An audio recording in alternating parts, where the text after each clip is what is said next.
News, सच जरूरी है। नमस्कार दोस्तों, मध्य प्रदेश में भारतीय जनता पार्टी के भीतर मार मची हुई है। हालत तो ये भी हो गई है कि मोदी गुट के मंत्री को मध्य प्रदेश में बीजेपी के नेता और कार्यकर्ता दौड़ा रहे हैं। नमस्कार, मैं हूं आपके साथ खुशी। आप देख रहे हैं देश की दशा और दिशा। हालत इतनी बुरी हो गई है कि मध्य प्रदेश में बीजेपी के नेता और कार्यकर्ताओं को अब दौड़ा भी रहे हैं, पीट रहे हैं, काले झंडे दिखा रहे हैं, चोर चोर के नारे लगा रहे हैं। अब नारे इन पर ही भारी पड़ने वाले हैं। मीटिंग में कह रहे हैं कि गली गली में शोर है, फलाना फलाना चोर है।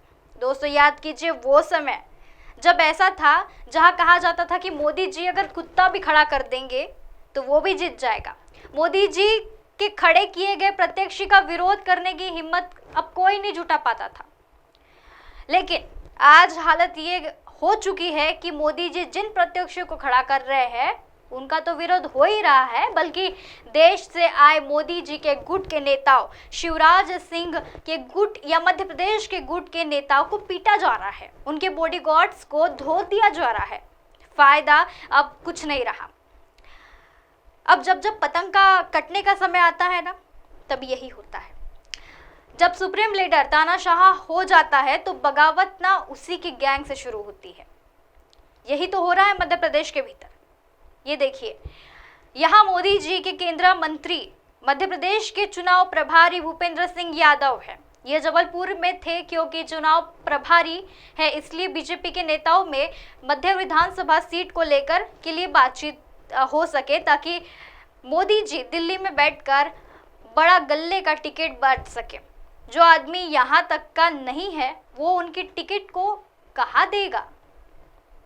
अब भूपेंद्र साहब ने ये समझ गए हैं कि या तो भूखा रहना है या तो फिर दूसरों को भूखा रखना है। बस अब क्या दोस्तों, भूपेंद्र जी तो बच गए हैं।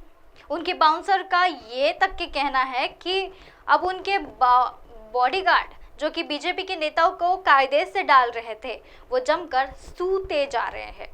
वो मध्य प्रदेश के भाषण में क्या कहते हैं ये सुनिए जरा। झूल झटके दिए जा रहे हैं। दोस्तों, जबलपुर मध्य प्रदेश के विधानसभा मोदी जी जब वहां पर अभिलाष पांडे के प्रत्यक्ष बनाया गया, जबकि यहाँ 5 साल के मेहमान धीरज पटलिया रह रहे थे, तब भी लोगों को ये पता चल गया था कि यहाँ चुनाव प्रभारी मोदी जी ने भूपेंद्र यादव को बनाया है। बीजेपी कार्यकर्ताओं रानी ताला वाले दफ्तर पहुंच गए थे। भूपेंद्र वहां उन्हें मिल गए। नारेबाजी शुरू हो गई, धक्का मुक्की शुरू हो गई, और ऐसे में धक्का मुक्की इतनी शुरू हो गई कि कपड़े तक के फाड़ दिए गए। भैया अब सुनिए, बीजेपी के नेता मीटिंग हॉल में बैठे हुए हैं और कहने लगे कि चारों तरफ से शोर है मध्य प्रदेश का, बीजेपी का प्रदेश में। फिर एक बार सुनिए, नेताजी जब मीटिंग हॉल में बैठ गए हैं तब कहने लगे चारों तरफ शोर है, मध्य प्रदेश का बीजेपी प्रदेश अध्यक्ष चोर है। ये देखिए, कांग्रेस के धुआंधार नेता सुरेंद्र राजपूत, इन्होंने ये वीडियो शेयर करके लिखा है कि भाजपा अध्यक्ष को भाजपा वाले चोर बता रहे हैं और कह रहे हैं कि गली गली में शोर है, शर्मा चोर है, यानी अमुक अमुक चोर है। वो भी उनके स्वयं के सामने।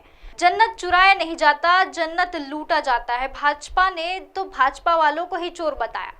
डकैत बोलो शीर्ष तत्व को।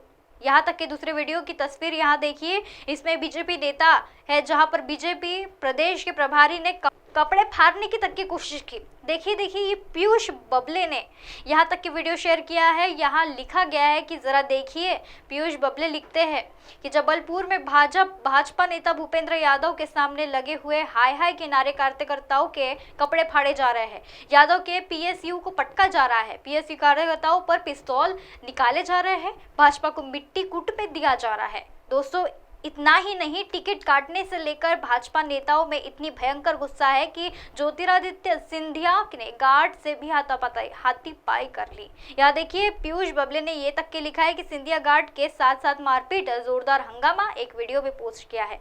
खैर, मध्य प्रदेश में तो बीजेपी की हालत बहुत टाइट है।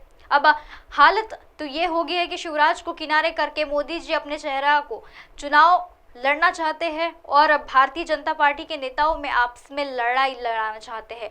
जहां तक कि मध्य प्रदेश में बीजेपी का इस बार भगवान हिमालय है, वही सर्वे में भाजपा बीजेपी की नाव डूबते हुए नरेंद्र मोदी भी बचा नहीं पा रहे हैं।